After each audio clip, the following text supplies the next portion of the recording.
Il Marito di Elena, a Haberdash Books English translation. Copyright 2026.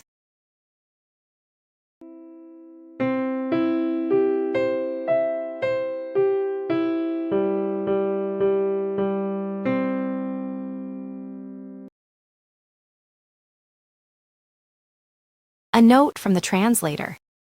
My journey with Giovanni Verga began in a sun-drenched piazza in Sicily, where a local bookseller pressed a worn copy of Il Marito di Elena * into my hands, declaring it a true, if overlooked, gem.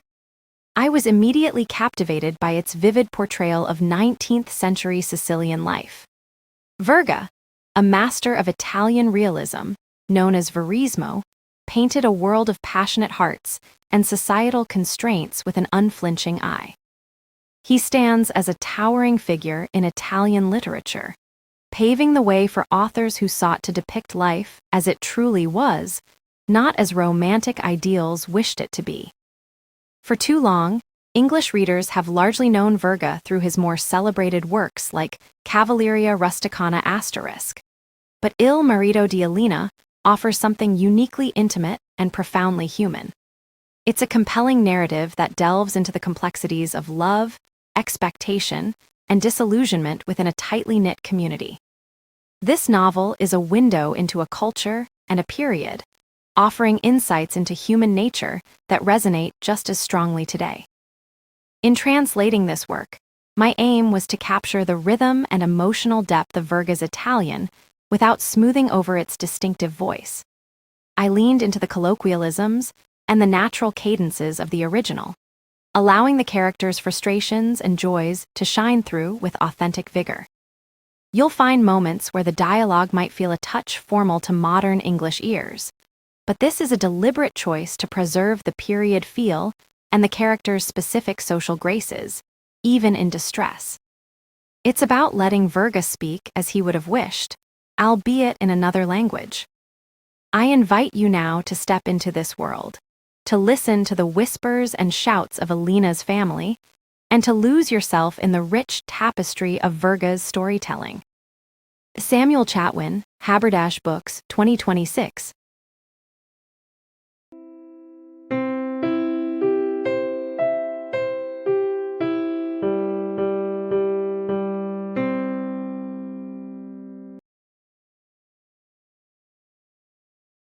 Cesare di Altivilla's father had died from a pernicious fever contracted while overseeing the meager harvest of the year. In the delirium of his last moments, gazing one by one at the bewildered faces surrounding his bed, he mumbled, "Those poor orphans. Those poor orphans. What will they do?" Cesare was still a child. Fortunately, a brother of his father's, a canon, had courageously taken on the guardianship of the widow and orphans. He had tucked up his cassock over his boots and set about the countryside to settle disputes, renew mortgages, and 33 Modifica supervised the harvests. The eldest son, by agreement, had been destined for a legal career, because the small family, perpetually struggling with need, had always feared the bailiff, and in the provinces, selling chatter seemed like a golden profession. In the Dorello household, there was the example of Uncle Don Anselmo, who, at the seminary, had hung a priest's cap on a nail facing his desk, to always have it in sight like a lighthouse, and had succeeded in becoming a canon. Cesare was to continue his uncle's tradition. Seeing him delicate and sickly as a child, his relatives had concluded he was a talented boy, and had brought him up on egg yolks and warm compresses. He had been the clerk of the family, the foundation of all the castles in the air his parents had built, when they sat on the small terrace, in the cool air, after the sun of the fields, their hands hanging between their knees, cutting with desire large portions for the needs of the 34 Modifica, large family from all that bounty spread before their eyes, beyond the last houses of the small village. The canon uncle, every time his sister-in-law went to bed with the pains of childbirth, would mutter, puffing and pacing in the next room, that there was no prudence in that house. He had therefore taken a liking to Cesare for his frail physique, which seemed to him a guarantee against the risks of marriage, and he promised himself that his nephew would become a prudent man, as he understood it. The young man had received an almost cloistered education. Every day, summer or winter, he would go to fetch his canon uncle from church after vespers, and if it rained, they would go into the apothecary's shop to watch the water drip down the panes, the uncle with his cassock gathered between his legs, exchanging a few words with the pharmacist or with others from the conversation who were chatting with their hands on the knob of their canes. When the weather was fine, they would take a stroll outside the village, slowly pee. 35 Modifica, slowly, exchanging greetings with acquaintances they met, and everyone knew everyone, idling their eyes over the large grayish patches of olive groves, which were already veiled in the sadness of sunset, listening distractedly to the chatter of the women at the fountain and the voices rising from the narrow streets. They discussed those fields they knew inch by inch, interested themselves in their cultivation. They measured by eye the day's fallow land that stood out in brown against the yellowish stubble. They observed the enclosure prepared for the broad beans, dotted in black by heaps of fertilizer. They commented on the freshly pruned vineyard, bristly and spongy among the other green rows. Then, having reached the usual limit of their walk, which was a low wall overlooking a garden, the uncle would dust 2 stones with his handkerchief, and they would sit down with their elbows on their knees, resting their gaze on the beautiful valley that stretched at their feet, faded, scattered with tufts of deep pea. 36 Modifica dark green, beside the rare houses, mottled with brown and yellowish and pale green tones, furrowed by the thin strip of the main road that vanished in the distance. Automatically, their thoughts accompanied the carts that paraded like black dots, taking hours to disappear in the great distance. And sometimes, in the vast silence of the plain below, they thought they heard the whistle of the railway, from beyond the hills, like an echo from another world. Then the priest would come to his senses and discreetly smile at their daydream as if it were a mischievous escapade. Meanwhile, the sun set behind the misty mountains, and high above their heads, the church windows sparkled at the top of the village like a fantastic illumination, calling their thoughts to gather. Then they would return step by step, hands behind their backs, accompanying the peasants who were returning to the village pushing laden donkeys or mules ahead of them, while all the bells rang the Ave Maria in the small village P.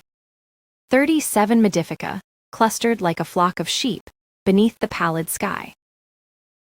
The canon uncle would return to the apothecary's, where the notary, the vice-magistrate, and a few others, always the same people, would invariably gather to chat and recount their affairs, or discuss what they had observed during the day about others' affairs on the farms during their evening walk.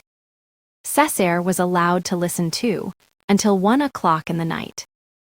At the first bell chime, he would bid the company good evening and go home, where his sisters were on the small terrace, in the dark, chatting with neighbors from the street. He would take the lamp and go up to his little room to study. Later, one could hear the clattering of crockery and the other noises of domestic chores that the women attended to. And every evening, at the same hour, the usual light would be seen at the window of the neighbors opposite, who were sitting down to dinner. The influence of such an adolescence on that P.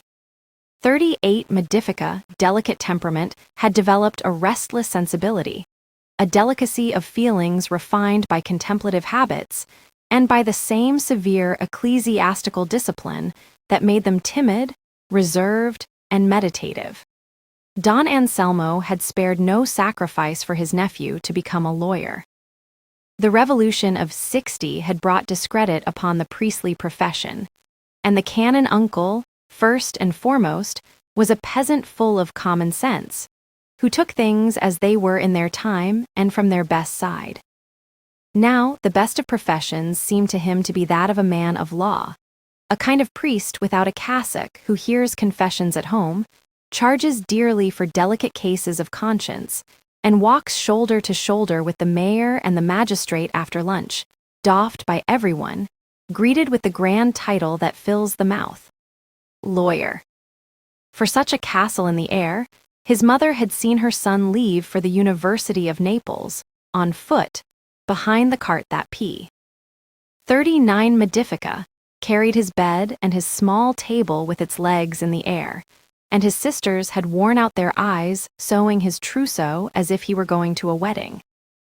In Naples, Cesare had gone to live in a small apartment for 35 lire and 75 centesimi a month, shared with 4 companions, which divided the rent payments at a rate of 7 lire and a few centesimi per head, and the fractions led to endless disputes whenever accounts were settled at dinner time, with bread under one's arm, for fear that a companion might absent-mindedly take a bite. In the courtyard of the same building, opposite the student's small apartment, were Miss Elena's windows, and those clamorous arguments would send the entire family of the vice-chancellor rushing to the small terrace. The young ladies with impertinent smiles, the father with a velvet cap on his head, the maid with a dishcloth in hand. And sometimes even the mother would show her pale and discreet face between the yellowish curtains. P. 40 Modifica, the family opposite held great importance in the eyes of students housed at 7 lire and a few centesimi per head, who stole each other's bread. The young ladies had received an education as if they were destined to marry princes. One could hear them speaking English and French on the small terrace. They played the piano as if they had nothing else to do their whole lives, and from time to time they would put paintings out the window to dry, which seemed marvelous from afar. Nonetheless, the elder sister was already 32, and Miss Elena, who read novels when she wasn't playing the piano, would cast a certain gaze when she was in the street or on the small balcony, as if awaiting the romantic hero who would offer her his hand, his heart, and a 4-horse carriage. Whenever the ladies went out, all frilly and bedecked, the young students, hidden behind the window panes, would devour with their eyes Miss Elena's disdainful little boot as she crossed P. 41 Modifica, the muddy courtyard on tiptoe, her skirts held high. Cesare, while his comrades expressed their admiration somewhat vulgarly, like peasants aspiring to claim their share of life's rich harvest, was the only one who remained reserved and self-contained, like someone accustomed by his ecclesiastical education to respecting hierarchies. As a boy, he had always lived amidst that decent poverty, which casts a gray tint over all life's actions and regulates them with an implacable calculation, giving enormous importance to wealth due to the painful and continuous contrast between being and appearing. He knew what it took to bear the don a title of respect in a small village, the top hat on Sundays, gloves for his sisters to wear to Mass, what a lovely stroll cost in shoes, and what a student's day was worth. He therefore worked like a conscientious sharecropper who wouldn't steal a day's labor. The young ladies opposite, when P. 42 Modifica, they returned home late, always saw his light in the window, in front of the books arrayed on his small table. He was well aware that one had to hammer and hammer into one's head, as with a hoe, to get a degree in there. For all his distraction, in the evening, when his comrades slipped out to conquer the neighborhood's maids, he would sit by the window, thinking of his sisters chatting at that hour with the neighbors from the small balcony, and of his mother who had secretly put 5 lire in his pocket before he left.